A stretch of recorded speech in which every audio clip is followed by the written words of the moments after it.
See, I just pulled these 2 cards. I asked myself a question. How should I go about doing my work today? And I listed off several things. But I read these cards in accordance with the Gray Path Discernment Laboratory. So, as usual, Sir Lawrence Olivier is going to read us just a short little analysis. And we're going to have a good time.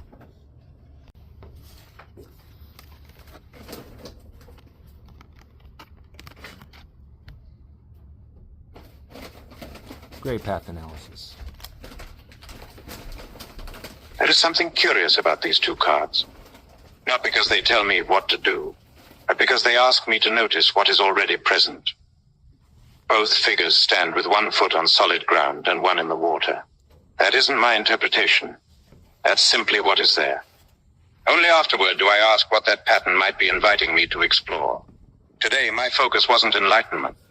It was lesson plans, curriculum, file ingestion, organization, building the gray path into something another human can actually walk. I've spent years learning, reading, connecting ideas, mapping symbols, building architecture. If there is a recurring pattern in my own life, it isn't a lack of understanding. It's hesitation in application. Perhaps that's the first cup pouring into the second. Knowledge becoming practice. Temperance, even in reverse, reminds me that gravity never stopped working. Water still seeks its level. The world hasn't become chaotic simply because the card is upside down. Maybe equilibrium isn't something I discover once everything is perfect. Maybe it's something I participate in, especially when life feels inverted. The 8 of Swords carries a similar invitation. The figure appears bound, yet strangely calm. The swords are planted in the earth, rather than pointed towards the body. Whether she is trapped or simply believes herself to be trapped remains an open question. I don't know. But I do know this.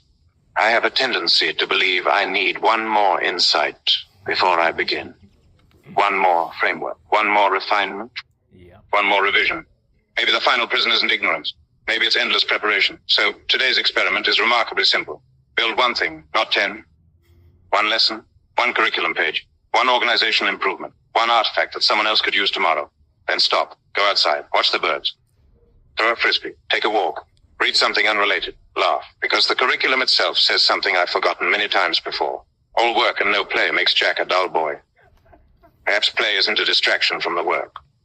Perhaps play is part of the curriculum.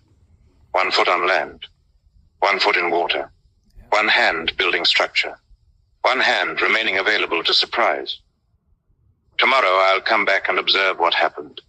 Not whether the cards were right, whether the experiment changed me. That's something I can actually test. You see, tarot readers make outrageous claims. Maybe it's because the human experience is related. I mean, look at the art that the humans produce. I can see threads weaving through everything.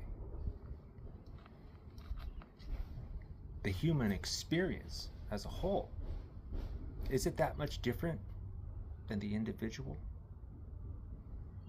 Questions. That's what the Gray Path is. We take everything, evaluate it.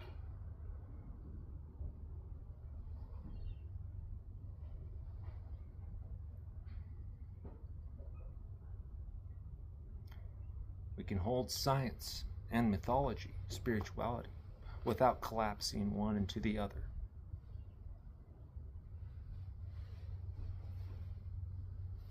I don't know what I'm building, but I know what I've built.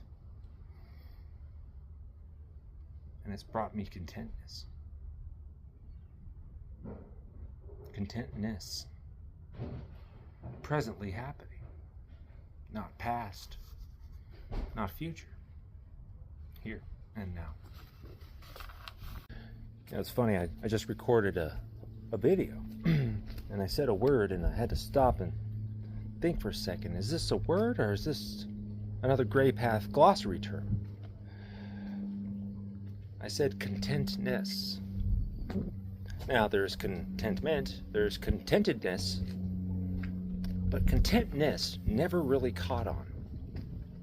And so, as I walk the gray path and I build my own way to move through the world, and you can too, by the way, think about how your gray path might emerge as you walk along this journey with me, because it doesn't have to be my vocabulary. It can be yours, so you understand it fully. And maybe you'll bring something new to me and I'll share something new with you, and it just grows and grows. But contentness is the embodied practice of returning to the present moment. Not chasing the next high, not escaping discomfort, not needing another purchase, another relationship, another achievement, award, distraction, another dollar. So, what does your gray path glossary look like? And how do you want to put that into practice if you haven't already? And perhaps you already are walking a gray path of your own. And if so, I would love to hear it. What kind of words do you use to describe your state of being, your state of awareness, the physical reality, the spiritual reality, the physics and the metaphysics of it all? So, it's another gray path field? No, except this time it shows the bones, the structure, something that's constantly emergent based on the participants. Now this is fun.